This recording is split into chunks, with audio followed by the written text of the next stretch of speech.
But we are in Proverbs chapter 7. So let's get into it. Proverbs chapter 7. Uh, now, chapters really 7, 8, and 9, he's going to spin, again, ample instructions against falling for the adultery trap, falling into adultery. And I say that because you can see how important this is, that he is spending this much time on this issue of adultery.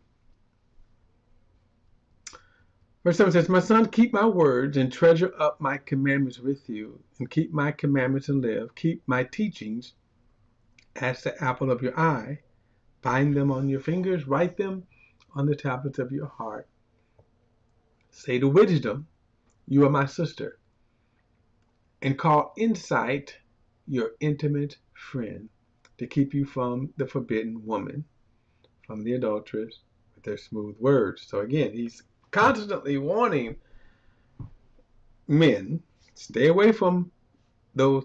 I think there was a hip hop song said that girl is poison, right? Poison, poison. Oh, I'm not going to sing it. I can't sing. Verse 6 says, "For at the window of my house I have looked through my lattice, and I have seen among the simple, I perceived among the youth, a young man lacking sense, passing along the street near her corner, taking the road to her house, in the twilight, in the evening, at the time of the night darkness." Now, what is the lacking of sense? He's going to the way of destruction. As I said before, the idea that you're tempted, the idea that there is, a beautiful woman is a lustful thing to behold, but don't go her way. Don't go her way. Verse 10. "And behold, the woman meets him, dressed as a prostitute, wildly at heart. She is loud and wayward." That's what we call loud women. And you see that sometimes with women. And people. They have no discretion. They have no wisdom. They have no sense. Loud and wayward. "Her feet do not stay at home. Now in the street, now in the street, now in the market, and at every corner she lies in wait." That's why we call them streetwalkers, right? 13. "She seizes him and kisses him. And with a bold face she says to him, I had to offer sacrifice. And today I have paid my vows. So now I have come out to meet you, to seek you eagerly. And I have found you. I have spread my couch with coverings, colored linens from Egyptian linen. I have perfumed my bed with myrrh, aloes, and cinnamon. Come, let us take our fill of love till the morning. Let us delight ourselves with love. For my husband is not at home. He has gone on a long journey. He took a bag of money with him. At full moon, he will come home." With much seductive speech, she persuades him. With her smooth talk, she compels him. And all at once he followed her, as an ox goes to the slaughter, and as a stag is caught fast, to arrows pierce its liver, as a bird rushes into a snare, and does not know that it will cost him his life. So again, he's warning against the temptress. Verse 24. And now, O son, listen to me. Be attentive to my words of my mouth. Let not your heart turn aside to her ways, and do not stray into her path. For many a victim she has laid low, and all her slain are a mighty throng. Her house is the way of Sheol. Now Sheol is the grave, going down to the chambers of death. So, despite all of this strong warning, how many times men fall into the same simple trap? Because they make, again, foolish decisions to go there. Verse 8, it does not wisdom call, does not understanding raise her voice? On the heights besides the way, at the crossroads she takes her stand, besides the gates in front of the town, at the entrance of the portico, she cries aloud to all, to you, O men, I call, and my cry is to the children of man. O simple ones, learn prudence. O fools, learn sense. In other words, the language here is that wisdom. Now he's back on the subject of wisdom. Okay, wisdom. Okay, the subject is how valuable wisdom is. Okay, and remember in the first chapter he says that. Ooh,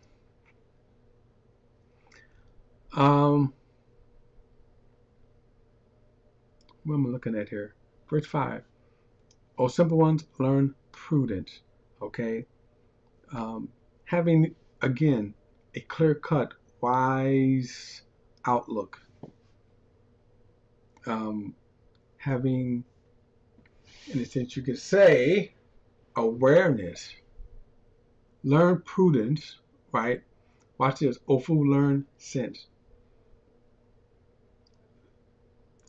Prudence keeps you aware of your ways. So prudence is sort of an ingredient of wisdom. Verse 6, herefore I will speak noble things, and from my lips will come what is right. For my mouth will utter truth. Wickedness is an abomination to my lips. Now remember, this word abomination simply means abhorrent, vile. That's basically it. You can say it's a dislike, but it is a much, much, much stronger word than dislike. Vileness. Verse 8, all the words of my mouth are righteous. There is nothing twisted or crooked in them. Now he's talking about wisdom. So from wisdom, he's describing wisdom in that if you have wisdom, this is what your character would be. This is what your manner would be. Verse 9, they are all straight to him who understands, and right to those who find knowledge. Take my instruction instead of silver, and knowledge rather than choice gold, for wisdom is better than jewels, and all that you may desire cannot compare it with her. Now watch this. I, wisdom, dwell with prudence, and find knowledge and discretion. So again, all of these words that he used, prudence, which is the kind of regard of issues, practical matter.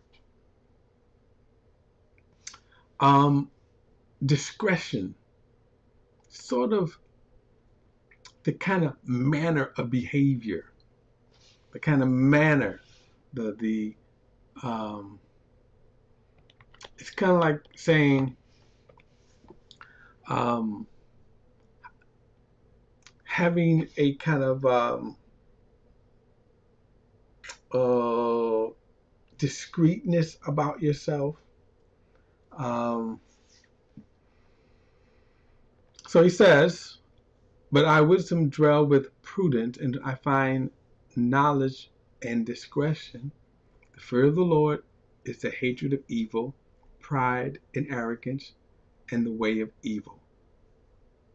And perverse speech I hate. I have counsel and sound wisdom. I have insight. I have strength. By me kings reign. Now again, he's talking about wisdom. You have wisdom, you have prudence and discretion. These kind of qualities that enable you to navigate in life with the best way.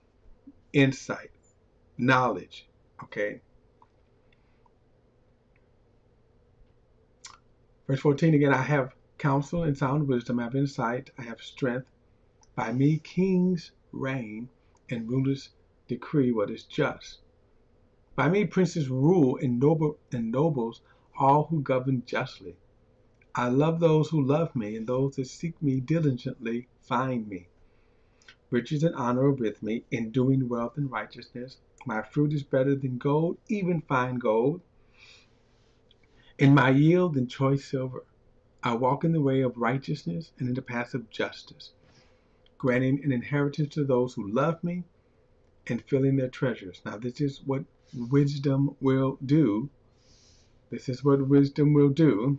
Okay? Now, watch this. The Lord possessed me at the beginning of his work, the first of his acts of old. Ages ago, I was set up. Now, what is he talking about? Wisdom. God is the God of wisdom, the epitome of wisdom. In other words, so wisdom, to be godly is to be wise. To be godly is to seek wisdom.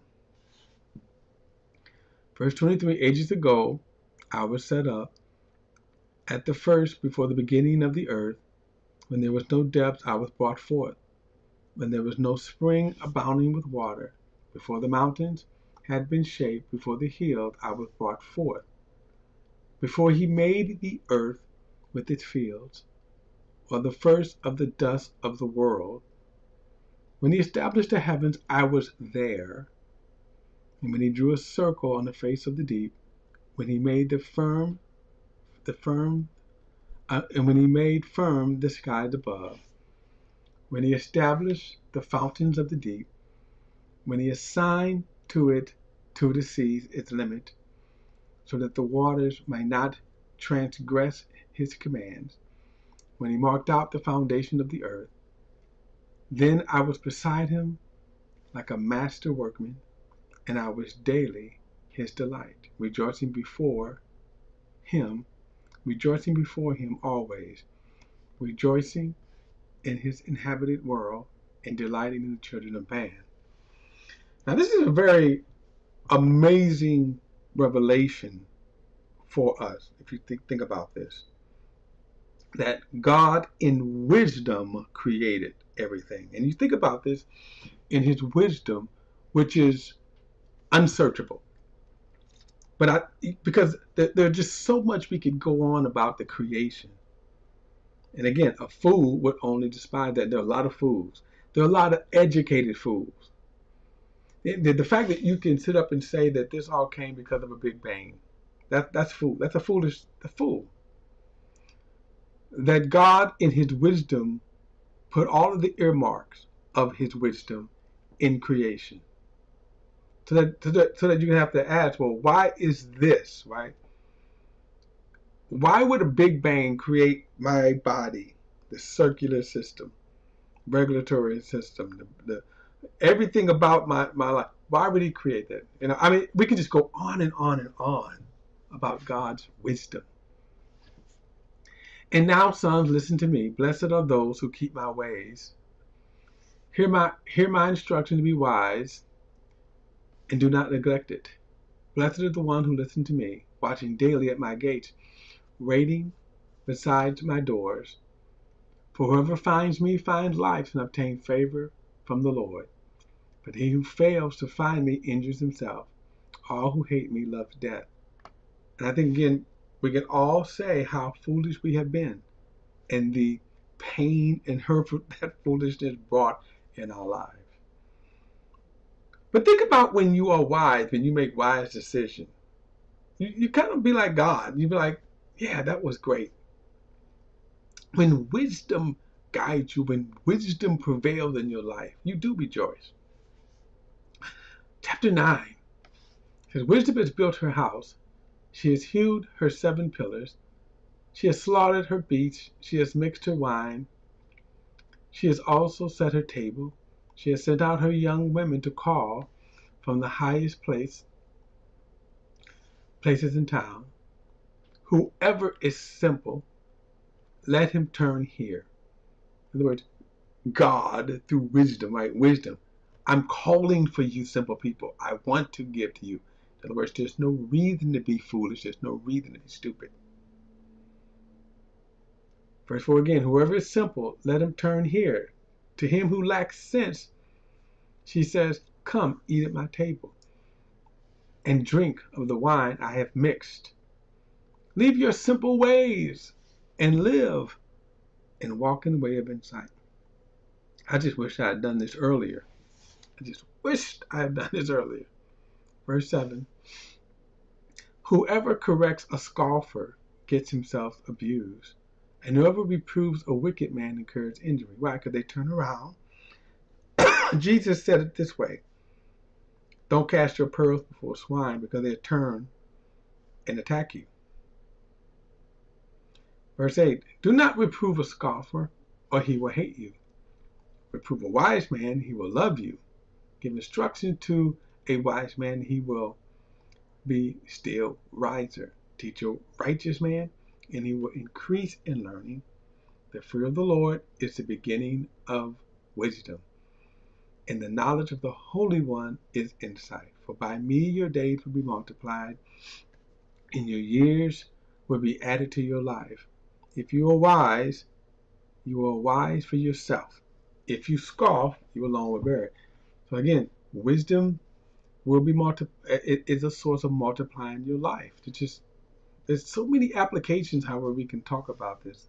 I mean, we can add. And verse 13, the woman folly is loud. She is seductive and knows nothing. She sits at the door of her house. She takes a seat on the highest place of the town, calling to those who pass by, who is going straight on their way. Whoever is simple, let him turn here. And let him who lacks sense, she says, stolen water is sweet, and bread is eaten in secret, and bread eaten in secret is pleasant.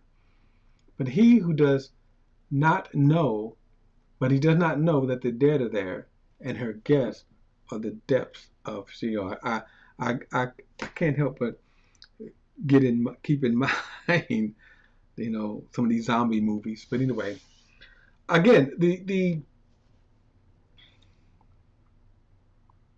the value of having wisdom, the value of having God's wisdom. I said we all could say how we wished we could have had this wisdom in our early years. Think about the mistakes we've made, and all of them because of our own foolishness. But now you think about this. He says that God is not holding back wisdom. Notice he says, those who seek wisdom, those who call out for wisdom. Notice this, it's okay to be stupid. It's okay to lack sense. That's why wisdom is saying, call out to her. Because when you leave from wisdom's presence, filled with wisdom, you no longer lack sense. And as I said, when you order your steps by walking in wisdom, life will be sweet to you. When you make wise decisions, you better sit back and go, yeah, that was wise. All right, guys, don't forget to like and share this video and subscribe to BP, the Bible Perspective. And as always, if you have a thought or comment, add it to the comment section below. All comments are welcome.